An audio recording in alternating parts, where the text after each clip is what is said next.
ಎಲ್ಲ ರೈತ ಬಾಂಧವರಿಗೆ ನನ್ನ ಶರಣಾರ್ಥಿಗಳು. ನಾನಿವತ್ತು ಏನು ಹೇಳಕ್ಕೆ ಹೊರಟಿದ್ದೀನಪ್ಪ ಅಂದರೆ, ನಾನು ಸಾವಯವ ಕೃಷಿ ಮಾಡ್ತಾಯಿದ್ದೇನೆ 2.5 ವರ್ಷದಿಂದ. ಈ ವರ್ಷ ಜೂನ್ ತಿಂಗಳಲ್ಲಿ ನಾನು ಕೊಟ್ಟಿಗೆ ಗೊಬ್ಬರ ಹಾಕಿದ್ದೆ. ಪ್ರತಿ ಗಿಡಕ್ಕೆ ನೀವು ನೋಡ್ಬೋದು, ಇದೆಲ್ಲ ಗಿಡ ಇದೆಯಲ್ಲ, ಇದು ಇಲ್ಲಿ ಕಾಣಿಸ್ತಾ ಇರ್ಬೋದು ನಿಮಗೆ. ಇದೆಲ್ಲ ಗಿಡಕ್ಕೂ ನಾನು ಕೊಟ್ಟಿಗೆ ಗೊಬ್ಬರನ ಒಂದೊಂದು ಬುಟ್ಟಿ ಹಾಕಿದ್ದೆ. ಜೊತೆಗೆ ಏನಾಯ್ತಪ್ಪ ಅಂದರೆ, ನಾನು ಗೌರಿಶಂಕರ್ ಕರೋಶಿ ಅವರ ವೀಡಿಯೋಗಳನ್ನ ಯೂಟ್ಯೂಬಲ್ಲಿ ನೋಡ್ತಾ ಇದ್ದೆ. ನೋಡಿಬಿಟ್ಟು ಅವರು ಏನು ಪ್ರಾಕ್ಟಿಕಲಾಗಿ ಕೆಲವೊಂದು ವಿಚಾರಗಳನ್ನ ಹೇಳ್ತಾರಲ್ಲ, ಅದು ತುಂಬ ನನಗಿಷ್ಟ ಆಯಿತು. ನಾನು ಇದುವರೆಗೂ ನಾನು ಅವ್ರನ್ನ ಹೋಗಿ ಭೇಟಿಯಾಗಿಲ್ಲ. ಪ್ಲಸ್ ಯಾವುದೇ ಥರದವ್ರದ್ದು ಪ್ರಾಡಕ್ಟ್ಗಳನ್ನಾಗಲಿ ನಾನು ತರಿಸಿರಲಿಲ್ಲ. ನನಗೇನೆಂದರೆ ಅವ್ರದ್ದು ಗೊಬ್ಬರದ ಬಗ್ಗೆ ತುಂಬ ಒಂದು ಇಂಟ್ರೆಸ್ಟ್ ಬಂತು. ನಾನು ಪ್ರಾಯೋಗಿಕವಾಗಿ ಹಾಕಬೇಕು ಅಂತೇಳಿ ಒಂದು 90 ಗಿಡಕ್ಕೆ ಟ್ರೈ ಮಾಡೋಣ ಅಂತೇಳಿ ಇದು ಮಾಡಿದೆ. ನೀವು ನೋಡ್ಬೋದು, ಈಗ ನನ್ನ ಹಿಂದೆ ಕಾಣಿಸ್ತಾ ಇದೆ ಸುಮಾರು ಗಿಡ ಇದೆ. ಪ್ಲಸ್ ಈ ಕಡೆ ಇದೆ ನೋಡಿ, ಈ ಕಡೆ ಇದೆಲ್ಲ, ಇದಷ್ಟು ಗಿಡಕ್ಕೆ ನಾನು ಕೊಟ್ಟಿಗೆ ಗೊಬ್ಬರ ಮಾತ್ರ ಹಾಕಿದ್ದೀನಿ. ಇಲ್ಲಿಂದ ಈ ಕಡೆ ಕೊಟ್ಟಿಗೆ ಗೊಬ್ಬರ ಹಾಕಿದ್ದೀನಿ, ಗೌರಿ ಗೊಬ್ಬರ ಹಾಕಲಿಲ್ಲ. ಈ ಕಡೆ ನೋಡಿ, ಇಲ್ಲಿದೆ ನೋಡಿ, ಇದು ನೀವು ನೋಡ್ಬೋದು, ಅದೆಲ್ಲ ಹಳದಿ ಆಗಿದೆ. ಸಗಣಿ ಗೊಬ್ಬರ ಮಾತ್ರ ಹಾಕಿದ್ದೀನಿ, ಒಂದೊಂದು ಬುಟ್ಟಿ ಹಾಕಿದ್ದೀನಿ, ಕಡಿಮೆ ಆಗಲಿಲ್ಲ. ಬಟ್ ಗೌರಿ ಗೊಬ್ಬರ ಹಾಕಿರೋ ಗಿಡ ಇದೆಲ್ಲ, ಇದು ಇಲ್ಲಿಂದ ಒಂದು 4ರಿಂದ ಒಂದು 8ರಿಂದ 10 ಲೈನ್ ನಾನು ಗೌರಿ ಗೊಬ್ಬರ ಬಳಸಿದ್ದೀನಿ. ನೀವು ನೋಡ್ಬೋದು,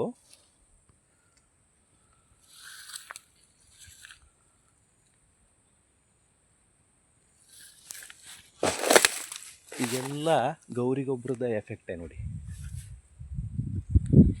ಇದರಿಂದ ಶುರುವಾಯಿತು ಅಂದರೆ ಆಲ್ಮೋಸ್ಟ್ ಒಂದು 90 ಗಿಡಕ್ಕೆ ನಾನು ಗೌರಿ ಗೊಬ್ಬರ ಬಳಸಿದ್ದೀನಿ.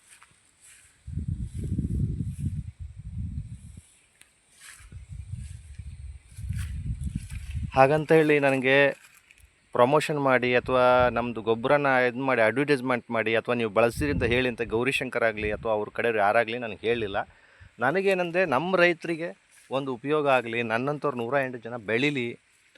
ಈಗ ಬೇರೆ ಏನೋ ಕೆಮಿಕಲ್ ಗೊಬ್ಬರಗಳನ್ನೆಲ್ಲ ಯೂಸ್ ಮಾಡಿ ಹಾಳು ಮಾಡ್ಕೊಳೋಕ್ಕಿಂತ ನೀವು ಇಂಥ ಗೊಬ್ಬರಗಳನ್ನ ಬಳಸಿದರೆ ನೋಡಿ, ಇಷ್ಟು ಬಿಸಿಲಿದೆ, ನಾನು ನೀರು ಕೊಡಲಿಲ್ಲ ಇನ್ನು. ನಿನ್ನೆಯಿಂದ ಜೆಟ್ ಹೊಡಿತಾ ಇದ್ದೀನಿ, ಡ್ರಿಪ್ ಮಾಡಿದ್ದೀನಿ, ಬಟ್ ಕೊಟ್ಟಿಲ್ಲ. ನೋಡಿ ಗಿಡ ಎಷ್ಟು ಹಸಿರಾಗಿದೆ ನೋಡಿ, ನೀವು ನೋಡ್ಬೋದು. ಇದು ನೋಡಿ, ಇದು ನೋಡಿ, ಆ ಕಡೆ ಎಲ್ಲ ಫುಲ್ ಹಸಿರೇ ಇದೆ.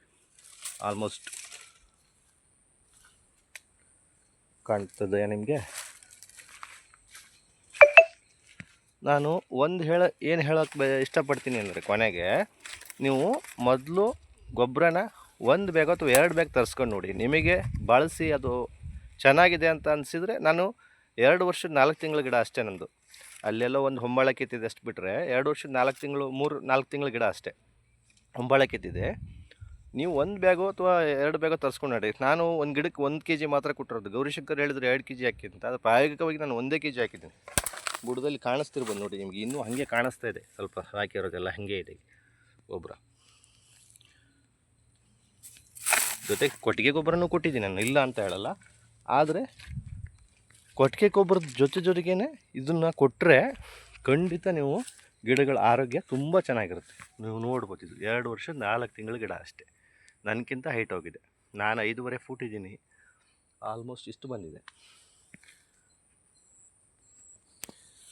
ನನ್ನ ಅನಿಸಿಕೆ ಏನು ಹೇಳಬೇಕಪ್ಪ ಅಂದರೆ, ಗೌರಿಶಂಕರ್ ಅವರಿಗೆ ದೇವರು ಇನ್ನೂ ಇಂಥ ಒಳ್ಳೆ ಕೆಲಸಗಳನ್ನು ಮಾಡೋ ಹಾಗೆ ದೇವರು ಆಯುಷ್ಯ ಆರೋಗ್ಯ ಕೊಡಲಿ. ಹಾಗೆಯೇ ಇದೇ ಗುಣಮಟ್ಟದ ಗೊಬ್ಬರವನ್ನು ಅವರು ಮುಂದೂ ಕೂಡ ಜನಗಳಿಗೆ ಕೊಡುವಂತಾಗಲಿ. ಒಳ್ಳೆಯದಾಗಲಿ, ಎಲ್ಲರಿಗೂ ಒಳ್ಳೆಯದಾಗಲಿ. ಸರ್ವೇ ಜನ ಸುಖಿನೋ ಭವಂತು.